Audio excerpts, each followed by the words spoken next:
Em nosso estudo de hoje é o capítulo 1º do livro Paciência e tem por título Liderança. Não raro, ouvimos respeitáveis representantes das comunidades terrestres reclamando líderes capazes de conduzi-las à concórdia e ao progresso, sem ódio e destruição. Justo, no entanto, não esquecer que a Terra conhece o líder de todos os líderes humanos, habilitados a guiar a coletividade para o reino do bem. É importante refletir que ele transportava consigo a própria grandeza sem mostrar consciência disso, não colheu da vida mais do que o necessário para a própria sustentação, associou-se a companheiros tão pobres e tão anônimos quanto ele o era no início da revelação, de que se fazia mensageiro, a fim de realizar o apostolado que trazia.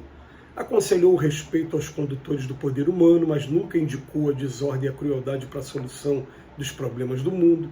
Conviveu com a multidão compadecendo-se das suas aflições e necessidades, chamava a si os pequeninos de modo a ouvi-los atentamente, amou os enfermos aliviando as enfermidades com força do amor, nascida na oração, amparou aos irmãos obsessos e dialogou com os desencarnados sofredores, endereçando-lhes expressões de esclarecimento e reconforto. Alimentou os famintos antes de ministrar-lhes a verdade, ensinou o perdão e a tolerância, não possuía ouro nem prata que lhe garantisse a influência. Acusado sem culpa, aceitou agravos e injúrias sem defender-se. Executado por alguns de seus contemporâneos que se faziam adversários gratuitos, portou-se com humildade e grandeza de espírito, rogando a benevolência dos céus para os seus próprios inimigos. Entretanto, desde que desapareceu do cenário dos homens, passou a viver mais intensamente na terra, conquistando corações para a sua causa. Em quase 20 séculos, famosos condutores de povos foram esquecidos. No entanto, a influência do líder dos líderes do mundo, sem ameaças, sem armas, cresce com os dias. Quem estiver procurando liderança na Terra, saiba que ele, Jesus Cristo, até hoje tem o nome de Senhor Jesus. E no limiar do terceiro milênio de tempos novos, temos sempre por esperança nas criaturas e luz das nações. Nas horas atormentadas da vida, age com paciência e tolerância. Deus nos sustente de pé, aguardando a nossa cooperação destinada a reerguer os irmãos caídos. Eu lendo o texto de hoje, eu me lembro que o seu Altivo Panfiro, presidente do Centro Espírita Leon Denis, aqui do Rio de Janeiro, ele, pouco antes de desencarnar, ele desencarnou no ano de 2006. Ele, se eu não me engano, em 2004, pode ser que eu esteja errado, 2003, 2004, ele escreveu uma matéria falando sobre a importância do espírita na política. E a intenção dele era incentivar o fato de que a gente precisa de pessoas moralizadas, não aquelas pessoas que carregam, às vezes, o título de ser espírita, mas vão continuar fazendo tudo que o cenário está apresentando, pessoas mais moralizadas no cenário político. Ele começou a manifestar para a gente a preocupação, né, com um número muito reduzido, até mesmo das pessoas que se declaram por espíritas, no Congresso Nacional, na Câmara dos Deputados ou no Senado, nas assembleias legislativas de cada estado, nas câmaras de vereadores de cada município. E, é claro, o texto de hoje vem falar de liderança, mas aquele que, ao invés de apenas ficar reclamando do governo, um dia se dispuser a querer fazer alguma coisa de diferente, está aqui um manual que ele vem dizendo para a gente. Quem foi o líder dos líderes aqui na Terra? Foi Jesus Cristo e até hoje recebe o título de Senhor Jesus. O que a gente precisa estudar na liderança de Jesus para entender qual seria o papel de algum representante, né, para a coletividade? Ele vem falando que a gente fica sonhando, né, com líderes capazes de conduzi-la a concórdia, progresso, sem ódio e destruição, porque, de novo, estamos o tempo todo à beira de ameaças, de conflitos bélicos entre nações, mais uma vez. Parece que isso não vai acabar nunca, parece que isso vai acabar só quando o mundo regenerar de uma vez, né? E a gente vive buscando líderes que consigam encontrar um meio termo, que consigam chegar ao ponto de equilíbrio, mas a gente vai esbarrar nessa dificuldade também, porque o problema também não é só dos líderes também, o problema ainda é da mentalidade dos povos também, de um querer degladiar contra o outro também.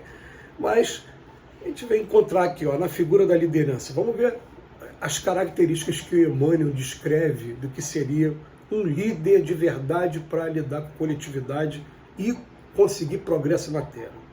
Primeiro, ele transportava consigo a própria grandeza sem mostrar consciência disso. Tá? Não colheu da vida mais do que o necessário à própria sustentação. Primeiro ponto, né?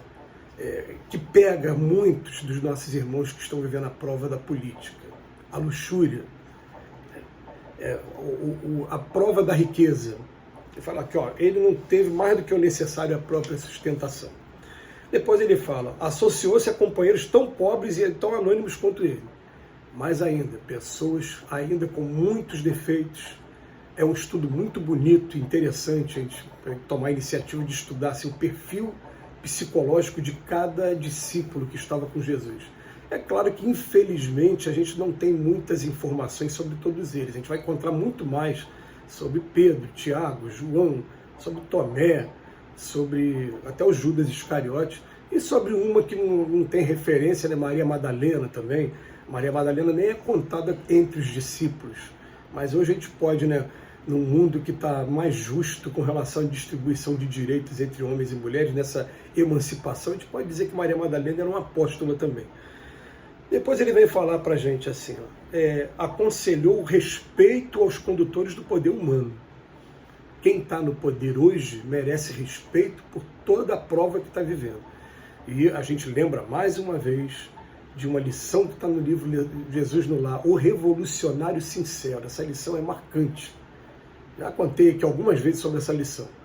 Né? Livro de Neio Lúcio, Jesus no Lar, escrito por Chico Xavier. Ele vem falar nessa lição de um homem que quer promover o impeachment de alguém que está no poder, quer tirar alguém que está no poder, e é convidado a ficar do lado daquela pessoa, e ele fica penalizado em ver como é que é a rotina de alguém que está hoje investido na autoridade. Não tem tempo para a família, se alimenta muito mal, por não conseguir agradar a todo mundo, está sempre tendo algum conflitozinho, e a gente percebe que normalmente essas pessoas, quando começam a exercer o cargo, elas têm uma aparência física 4 anos depois, quando o mandato termina, parece que a pessoa envelheceu 10, 20 anos, porque a carga energética é enorme, né? Ainda mais num mundo que as pessoas só querem pensar nos seus próprios interesses e brigar por eles. Mas, continuando aqui, ele vem falar assim, nunca indicou para ninguém desordem e crueldade para a solução dos problemas do mundo. Sempre indicou que a conquista, mesmo que se leve gerações, a conquista daqueles que estão no poder. Conviveu com a multidão se compadecendo deles, nunca fugiu, nunca ficou trancado, trancafiado aqui no seu gabinete, foi até os locais mesmo, né, para poder ter contato com as necessidades. Chamava a si os pequeninos para ouvi-los. Isso aqui é um manual impressionante, né, muito bonito para a gente. Amou os enfermos aliviando-lhes as enfermidades, amparou os irmãos obsessos e também dialogou com os desencarnados e sofredores, endereçando expressão de esclarecimento. Alimentou os famintos, ensinou perdão e tolerância, não possuía ouro nem prata. Até aí ele está falando, né, de como você vai lidar, né, com o cenário geral. Agora, Emmanuel vem dedicar essa parte final do texto a uma parte mais complicada ainda. Quando ele foi acusado sem culpa, aceitou os agravos e injúrias sem defender-se naquele momento. Quando fala sem defender-se, o Emmanuel tem uma outra lição que fala, não adiantava ele falar nada, o cenário já estava todo preparado, mas para os dias de hoje a gente tem recursos legais mais interessantes para agir dentro da lei mesmo, fazer a nossa defesa, que se tiver que fazer, mas sem trazer agressividade, sem trazer desordem, sem trazer crueldade, apenas usando os recursos legais. Depois ele fala, executado por alguns de seus contemporâneos, que se faziam até adversários gratuitos, foi com humildade, com grandeza de espírito, rogando a benevolência. E por isso, não desapareceu aqui desse cenário, continua entre a gente, continua nos influenciando. Quem estiver procurando liderança na Terra, o roteiro mais completo é o roteiro de vida do nosso Mestre Jesus, e não é fanatismo. A gente vai descobrir que os povos daqui para frente estarão em progresso muito maior quando tiver com Jesus pautando as suas condutas. Que Jesus nos abençoe hoje e sempre.